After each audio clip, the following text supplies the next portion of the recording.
say it ain't so, Joe. President Trump's controversial pardon of Sheriff Joe Arpaio drew criticism from lawmakers in both parties. Republicans from Arpaio's home state of Arizona, John McCain and Jeff Flake, suggested that the president has a lack of respect for law and order. And Democrats, well, of course, they took it a step further, with Senate Minority Leader Chuck Schumer tweeting, quote, Joe Arpaio ignored the courts of law in order to systematically target Latinos in AZ, definition of racism and bigotry. Arpaio announced upon being pardoned that he has no plans to leave the spotlight. Earlier today, he revealed that he's considering the possibility of challenging Jeff Flake for his Senate seat next year. Now, one thing that is clear is that a story that the president was hoping to bury in a Friday news dump, well, it isn't going away anytime soon. Let me bring in my party panel tonight. She's the co-host of the Fox News Specialist. Kat Timpf is back in the house, along with The Hill media reporter Joe Concha, and also here national radio host Ben Kissel. Surprisingly tall and adept at all of today's subjects. So let's talk a little bit about Joe Arpaio. Yeah. Why is this so problematic? Why does this pardon create so much tension in both parties? Joe Arpaio, you know, you have a constituency within the Trump base that talks about what Alex Jones describes as the prison planet. The over-policing that is a massive problem all over our country when it comes to our prison industrial complex. Joe Arpaio is the definition of the prison planet, and he is the reason why individuals like Alex Jones have a career. That's what they used to talk about, and I think this is a total slap in the face to that base and to those constituents, and I see this simply as red meat. Perhaps he feels as if he needs to go back and get those people that he disparaged, the people marching at the Robert E. Lee statue. Perhaps this is a little red meat for them to try to get back in their good graces. Well, it's definitely red meat for the base, and that seems to be the only group that's really delighted about the Arpaio pardoning. And when we heard flirtations of that pardon, I thought, you know what, the president's going to wait a few years. It's very rare to have a first-year, first-term, big-name pardon like this. But then again, we're talking about President Trump, who loves throwing political grenades. He's not a traditionalist, is he, Kennedy? No. I agree with everything Ben said. 100%. Yes. But I think in terms of the reporting, we need to have some precedent here. And here's the thing. Every president pardons bad people, right? And you can even go back to this year to find President Obama pardoned a guy named Oscar Lopez, who was the head of what was known at the time as the most dangerous, violent, extremist terrorism group, FALN, in the country. This guy even tried to escape from prison. And the president obviously committed his sentence. It still had 20 years to go. It wasn't like he was at the finish line. And when I look back on January 17th, which was also a pretty heavy news time because that was right before the inauguration, I can't find any cable news segments, any panels, any outrage over that whatsoever. So I think Trump supporters see the Arpaio, it was the pardon, and they say, you know what, this is selective outrage because every president does it. They do it, but Joe Arpaio is different because we are in such a highly agitated and politicized environment that, of course, this is the effect that it's going to have. Absolutely. And normally pardons come from, okay, we should have mercy even though this person did do something wrong. President Trump said that the reason that he was convicted is because he was just doing his job. No, violating the Fourth Amendment is not doing your job. If you're in a position of power, you're supposed to respect the Constitution, not completely. He was flouting it. He was proud of the fact that he was flouting it.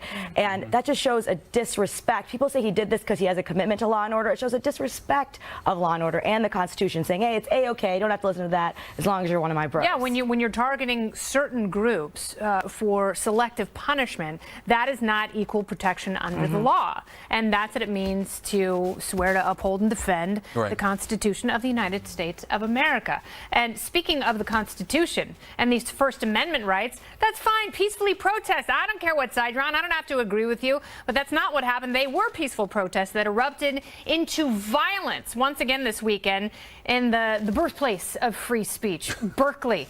A canceled right-wing rally was met by thousands of protesters. Most of them were peaceful, but then things went south when a group of black-clad violent protesters called Antifa showed up. Now, Antifa is a loose group of leftists. They're communists who claim they are fighting fascism by any means necessary, including through fascist violence. Here's a look at them this weekend.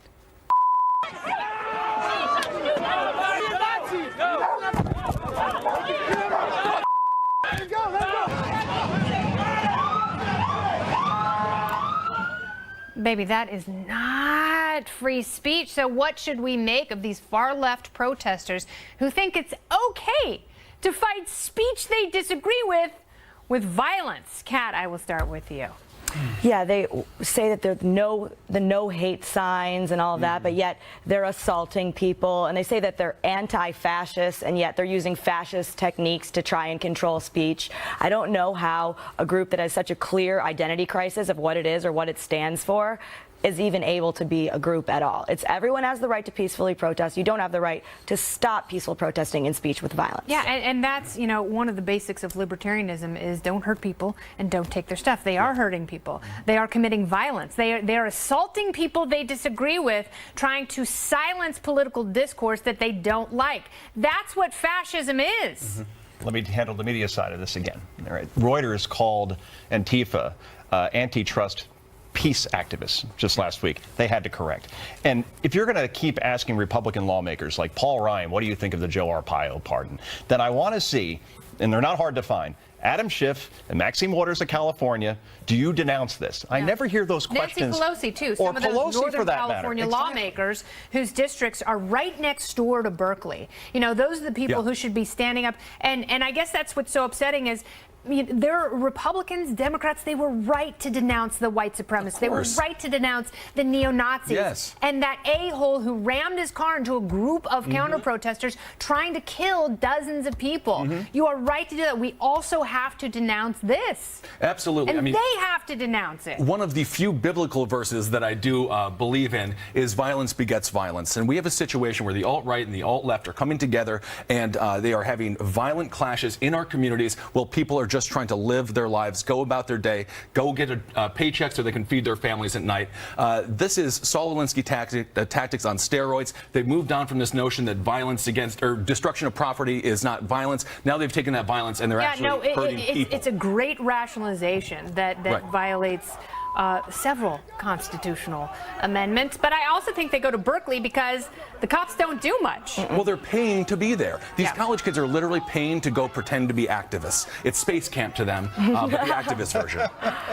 Why then does the many sides argument come under such fire when it comes to President Trump? I'm not defending him. Yeah. I just want to know why, when we see this, why don't people say, yeah, he has a point? There are extremes on both sides. I will say this. There's a clear differentiation between white supremacists and neo-Nazis who deserve the loudest condemnation, and Black Lives Matter, and these people. These people they're violent people who should be met. Like, when you hurt someone, there should be consequences. There are no consequences. Plus the white supremacists, they're the ones who murdered a girl on Saturday. Oh, God, yes. So that's why that should have been the focus. Right. If somebody who I love got murdered and the general consensus was, yeah, all murderers are really bad, I would call you a jerk. Don't muddle the message. Don't muddle the message. If I was the president giving a speech on what happened in Berkeley, I would not say there was violence on both sides. I'd say Antifa caused violence in the exact same way neo-Nazis. Well, my worry is that that's where it's going. That it's going to end up with more loss of life.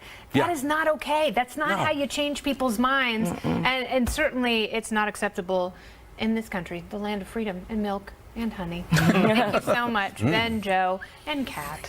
So smart and lovely. Coming up, President Trump now scheduled to travel to Texas tomorrow to visit areas devastated by Hurricane Harvey. Will the president's response to his first natural disaster come under scrutiny by those waiting for the next reason to criticize him? I will ask Howard Kurtz. He's got the breakdown next.